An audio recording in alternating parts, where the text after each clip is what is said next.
প্রকৃত অর্থে ভালো থাকার অন্যতম উপায় হচ্ছে প্রত্যাশার পরিমাণ শূন্য রাখা। যার প্রত্যাশার স্তর যত শূন্য, সে তত বেশি ভালো থাকে। আসলে মানুষের মধ্যে ভালো থাকার প্রবণতা অতি চিরন্তন।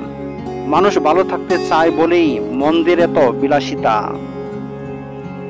সবাই ভালো থাকতে চায়, শুধু ভালো হতে চায় না। কৃতজ্ঞতা প্রকাশ করা এবং অল্পে সন্তুষ্ট থাকার চেষ্টা করাটা ভালো থাকার প্রধান শর্ত। এই 7টি বিষয় আপনি সর্বদা গোপন রাখুন। 1. আপনার দুর্বলতা। 2. আপনার শক্তি। 3. আপনার পরিবার নিয়ে সমস্যা। 4. আপনার শত্রু। 5. আপনার ভালোবাসা। 6. আপনার লক্ষ্য। 7. আপনার পরবর্তী পদক্ষেপ। আপনি যদি গতকালের চেয়ে আজকের দিনটাতে ভালো থাকেন, তবে আপনি অবশ্যই সৌভাগ্যবানদের একজন। সৃষ্টির শুরু থেকে মানুষ ভালো থাকতে চেয়েছেন, শুধু পৃথিবীকেই ভালো রাখতে পারেনি। আত্ম অহমিকা একজন মানুষকে ভালো থাকতে দেয় না। তাই একটা মানুষকে সাধারণ ব্যক্তিত্ব বজায় রাখা উচিত। ভালো থাকার মধ্যেই ভালোবাসার শক্তি অন্তর্নিহিত থাকে। যার মন যত ভালো, তার ভিতরে ভালোবাসার শক্তি তত প্রখর। সুখী হবার মূল মন্ত্র হচ্ছে সমসাময়িকভাবে ভালো থাকা। ভালো থাকাটা এক প্রকার সংক্রামক প্রবণতা। কেউ যখন ভালো থাকে, তখন সে অপরজনকেও ভালো রাখতে চায়। একজন ভালো মানুষ আশেপাশের অনেকগুলো মানুষের জন্য সৎ উদাহরণ। প্রদীপ যেমন আঁধার দূর করে, তেমনি ভালো থাকার চেষ্টাটাও মন্দকে দূরীভূত করে। নিজের মন্দ সত্তাকে দমন করে রাখাও ভালো থাকার অন্যতম উপায়। সে নিজের জন্য নিরাপদ এবং অপরের জন্যও আশঙ্কামুক্ত। ভালো থাকা এবং ভালোবাসা একে অপরের পরিপূরক। যার একটি না থাকলে অপরটি অস্তিত্ব বিলীন হয়ে যায়। মানুষ একটু চেষ্টা করলেই ভালো থাকতে পারে। ভালো থাকাটা শুধু মনস্তাত্ত্বিক চেষ্টা মাত্র।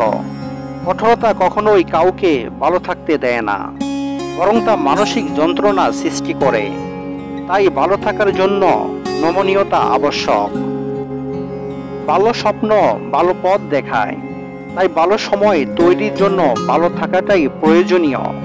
জীবনের প্রতিটি পদক্ষেপ সাবধানে ফেলতে হবে, কারণ বহু মানুষ বসে আছে শুধু তোমার ভুল ধরার জন্য।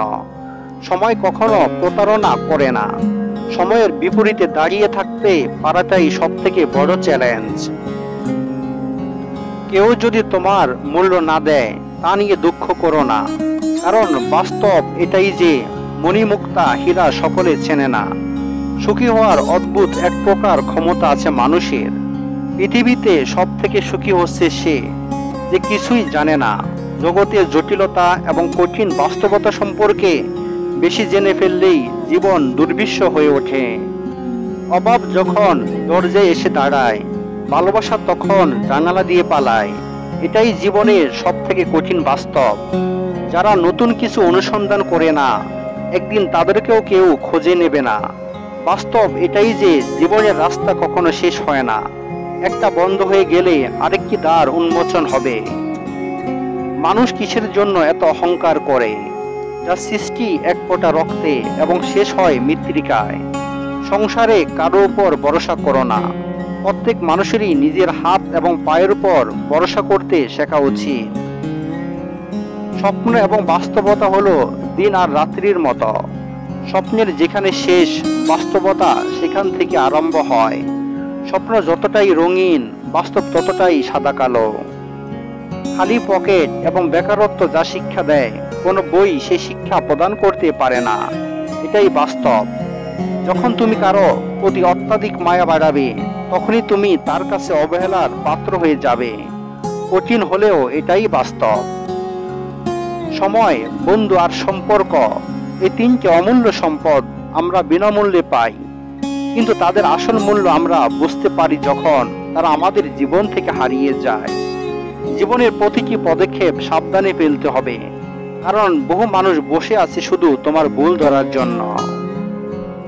কিছু লোক আছে যারা স্বপ্নের জগতে বাস করে, কিছু লোক আছে যারা বাস্তবতার মুখোমুখি হয়। তারপরে এমন ব্যক্তিরা আছেন যারা একটিকে অপরটিতে পরিণত করে। আপনি বিশ্বের সবচেয়ে সুন্দর জায়গাটি ডিজাইন করতে পারেন, তৈরি করতে পারেন এবং সাজাতে পারেন, তবে স্বপ্নকে বাস্তবে রূপ নিতে মানুষ লাগে। যে স্বপ্ন আপনি একা দেখেন তা কেবল একটি স্বপ্ন, আর যে স্বপ্ন আপনি সবাইকে নিয়ে দেখেন তা হলো বাস্তবতা। বাস্তব জগতের একটি সীমানা আছে, কিন্তু কল্পনা জগতের কোনো সীমা নেই। যেহেতু আমরা বাস্তব পরিবর্তন করতে পারি না, আসলে আমরা চোখ পরিবর্তন করি, যা বাস্তবতা দেখায়। হয় আপনি বাস্তবতার সাথে আপোষ করুন, আর না হয় বাস্তবতা আপনার সাথে মিশে যাবে। একজনের কাছে পাগলামি আর অন্যজনের কাছে বাস্তবতা। বাস্তবতার বিরুদ্ধে যুদ্ধের একমাত্র অস্ত্র হলো কল্পনা। পৃথিবীতে কেউ কারো নয়, শুধু সুখে থাকার আশায় কাছে টানার ব্যর্থ প্রত্যয় আর দূরে চলে যাওয়ার এক বাস্তব অভিনয়। ভিডিওটি ভালো লাগলে অবশ্যই শেয়ার করবেন এবং চ্যানেলে নতুন হয়ে থাকলে অবশ্যই চ্যানেলটি সাবস্ক্রাইব করে নেবেন।